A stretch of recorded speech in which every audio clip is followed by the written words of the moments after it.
It's your girl Sassy MC here, and I would like to welcome you to LIB Latest News 231 YouTube channel. LIB Latest News 231 is the place where you can watch all of your political news, entertainment news, and sports news. To stay informed about the latest news, please subscribe to our YouTube channel and hit the notification button on your screen for more videos from Liberia, Africa, and the world at large.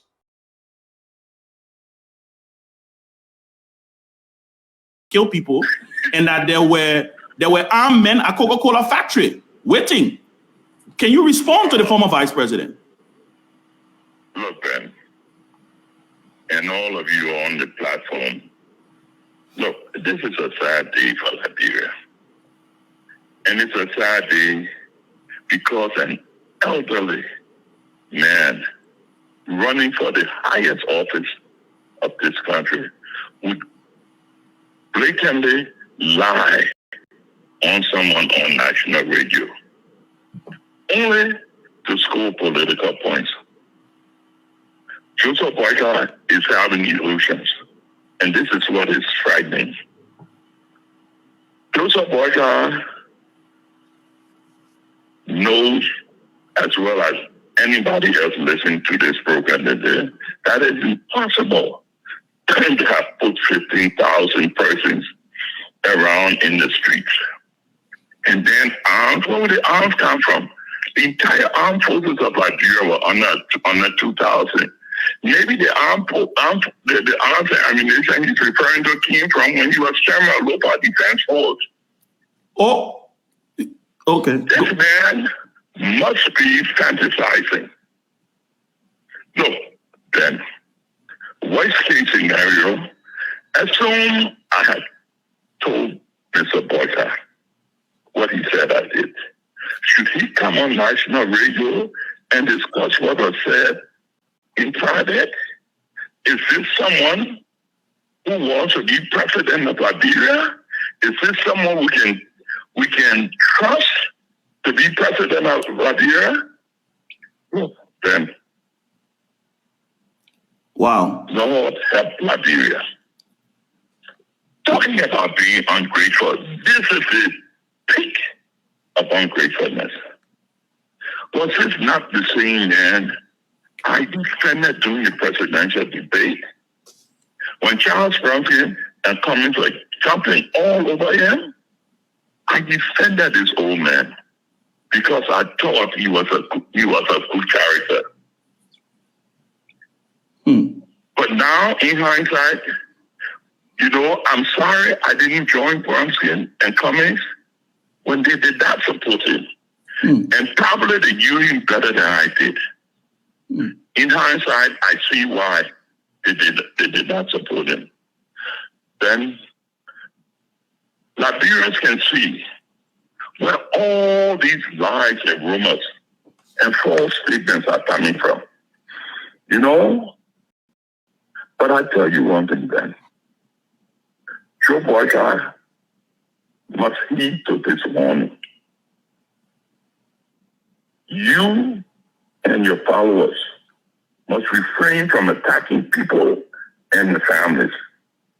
You and yours cannot survive an attack from me. Now, then, and all of you all, I see why Ellen made the decision she made in 2017, and Liberians were jumping all over Ellen. I must use this platform to apologize to Ellen. And all of those that we wrongly judge because of this man. Look, how can we imagine someone endeavoring to ascend to the highest office of this country and cannot even remember the age of the country? Look, it's so disgraceful, but then I tell you all one thing. When you lie and sin against God, God will punish you. And God actually punished him today. You say you want to be president, you can't even remember the age of the country. One of the journalists had to go ahead and correct you. Or can we safely and say that dementia has hit him? He can't remember. He's slowly fading away. You know, but I want to conclude this small speaking by saying that I, Benoni Urey, getting joined, we never had anything called Maserati Defense Force, nor was I chairman of it. But he was chairman of local defense force. So if there was ammunition, he brought it into the country. Wow. If there was ammunition, he brought it. And but to be honest with you, Ben, speaking to you with all candor, did I even know Joe Boakai that well during 2017 when I discussed that kind of thing with him? He was the one who drove up to my farm and begged me to support him. Wow. Fortunately, I got witnesses. Ellis Wapon and all of them sat in that meeting. And I told him I would support you.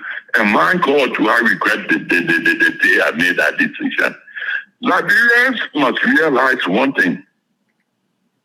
This false impression of who this man is must be forgotten. This man is not what he's claiming to be. And let him attack me or any of his people attack me again. I will say who he is. So, Mr. Urey, I've been quiet. I've been respectful to this man. No, let me get finished. Go ahead, sir. Go ahead. Okay. I've been respectful to this man. And my parents didn't bring me up disrespecting older people. But if older people don't respect themselves, they don't deserve my respect. Now, why would this man go and make that kind of reckless, provoking statement that has no merit in it? Only because he's a vindictive, wicked old man. You know, and we don't need anybody like this for president of Liberia. You know, so all the history he claims he read in school, he finished forgetting all. He know how old Liberia is. Then let us pray for Liberia. Let us pray for Liberia. We must be careful. We must be careful what we do in this election. I'm telling Liberians experientially, I've been with this man for 6 years. He's not what he say he is. Go ahead, I listen to you and I want because I got more important things to think about than to think about what Joe Boakai says. Well, Mr. Urey, thank you for your time. So let's get everybody. I just want everybody to ask you if they have one question each, because we're planning a much proper interview where you will come and you will be here with us and have at least an hour and a half or 2 hours. 2 questions. Yeah, I have work to do. Okay, no problem. 2 questions. We can get one. No problem. I don't think it's important to even discuss. No problem. 2 questions. Tomini, you want to go, or how you want to do it? I can go. Let Jackie go first. Jackie? Yeah. Thanks for coming on, Mr. Urey. I have a quick question. The public saw Udete with you and your friend and brother Joseph Boakai until he announced his running mate. Shortly after that, there was a separation, and a few weeks ago, you held a press conference where you accused JNB, who's been your good friend all this time, well, a lot of things, calling him travelers, saying he took some of your people from ALP. Even if, because everybody has a right to shift alliances. You have a right, everybody does. You could have shifted alliance. Why did you see the need to come out with a press conference? And people, and Ben said today, oh, JNB threw you under the bus, but people also say you equally threw JNB under the bus by calling that press conference when you could have easily, even if you didn't agree with what he did or how he did it, you could have easily gone on to support somebody or even say, okay, hey, I'm not a part of this alliance with you, JNB, anymore. I'm going my separate ways. Why was there a need for you to have that press conference?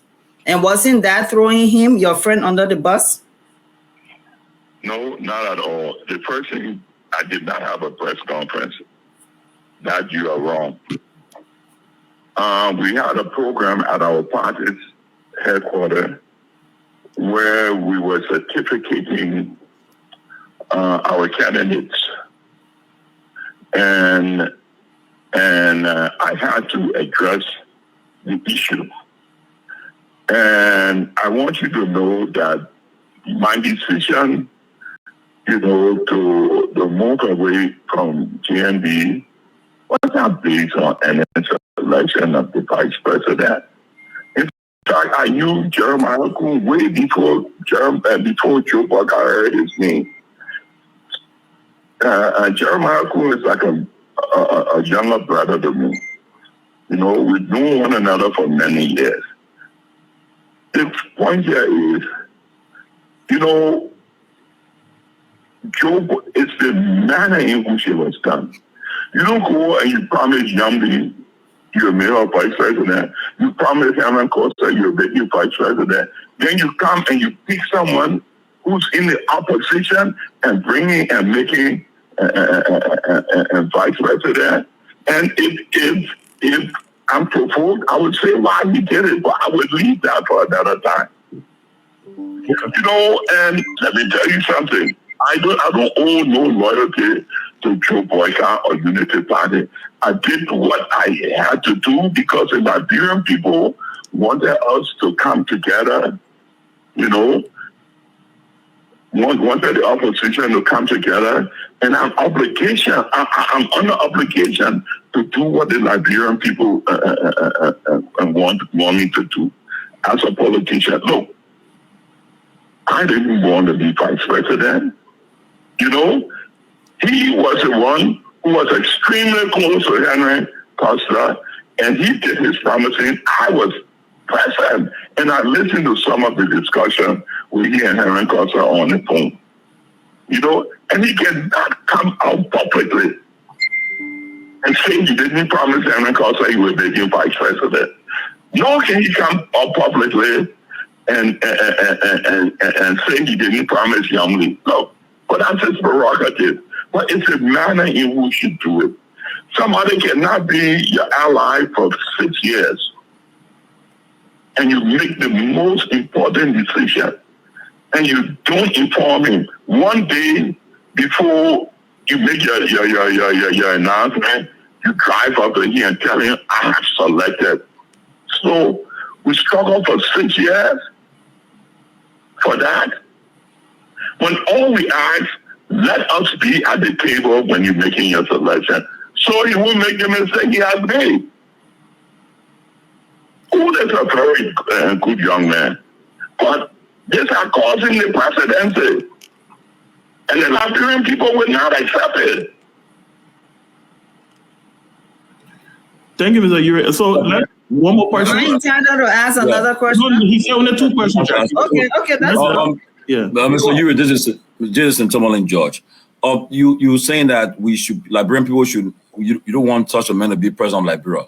Are you going to campaign against his presidency, he being elected vigorously? Are you going to be actively involved in the campaign against Boakai being elected president? Look, let me say something here. In fact, after that interview Boakai had,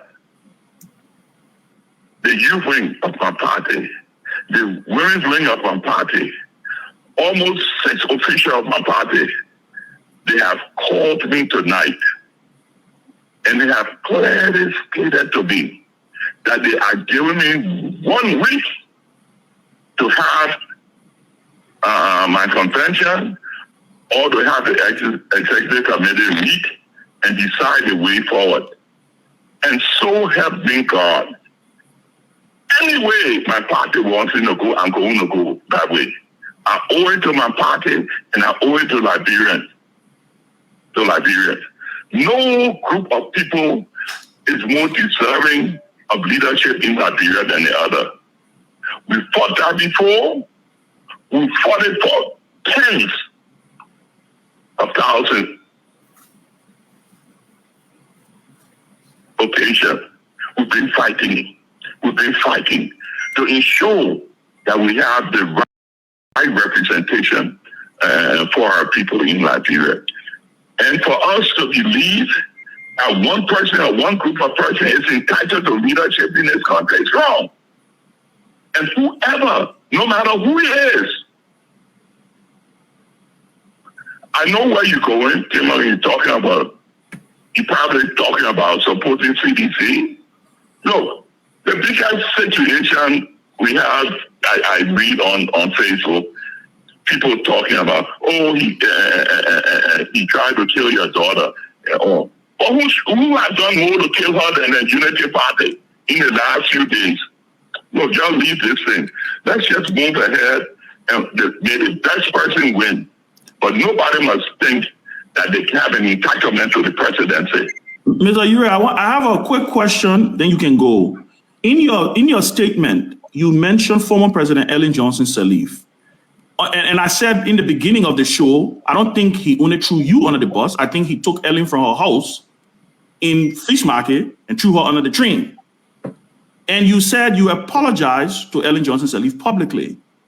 What do you mean by that? If she's listening, what will you want her to hear from you? What do you mean by that? I mean, I think that was a very strong statement. So I want you to expand on that a little bit, and then we can let you go. We all were wondering why did Ellen make a decision not to support Joseph Boakai. He misled us, and he put us under the impression that Ellen was the worst person in this world. She was wicked, she was vindictive, she was belligerent, and just being it. But we come to realize that all those adjectives describe him, not Ellen. All we did to Ellen, all the remarks, the bad remarks we made about Ellen, I tell you, I had the privilege of flying with Ellen to Accra. Much. And she left and went to the VIP lounge. She sent back to the plane the vehicle that escorted her to the presidential lounge. She sent it back to get me and brought me to the VIP lounge. That is a good woman, and that is somebody who's forgiving. So you one final question. You see, it's a pattern. This is Dr. Peabody. You know, we all misjudge her based on what has evaluation of her. And I'm man enough to apologize to her and ask for forgiveness.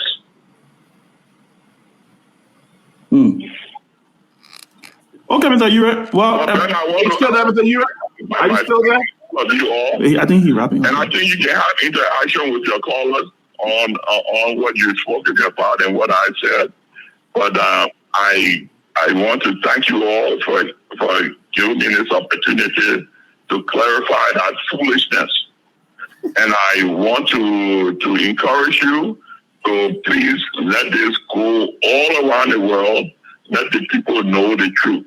You know, the funny thing is, before I close, is I wasn't in Liberia for this war. He was in Liberia. He was chairman of the local defense force. You can ask people, I lived in Sierra Leone, and I lived in Ivory Coast, and I lived in Ghana during this war. I was never in the war. He was. So let him say that. And stop giving this picture of being perfect, being far from perfect. I'm tired of it. And the next time he or the people tell me, I will open up. Wow. And that will be the whole end of the presidency. Oh, wow. Well, Mr. Urey, I want to thank you for taking the time. Like I said, we will have you here one of these days very soon. We're going to be looking at the ALP. You said your youth wing has mandated you. I'm seeing you getting pressure from your party. We'll be looking to see what you guys do in the next couple of weeks and where the decision is going to be made to be going. And hopefully at that point in time, we'll be inviting you here back on the closing argument once that decision is made. But we want to thank you for taking the time for calling us up to react to what the former vice president said. Again, thank you again, Mr. Urey. Hi, it's your girl Sassy MC here, and I would like to welcome you to LIB Latest News 231 YouTube channel. LIB Latest News 231 is the place where you can watch all of your political news, entertainment news, and sports news. To stay informed about the latest news, please subscribe to our YouTube channel and hit the notification button on your screen for more videos from Liberia, Africa, and the world at large. Thank you.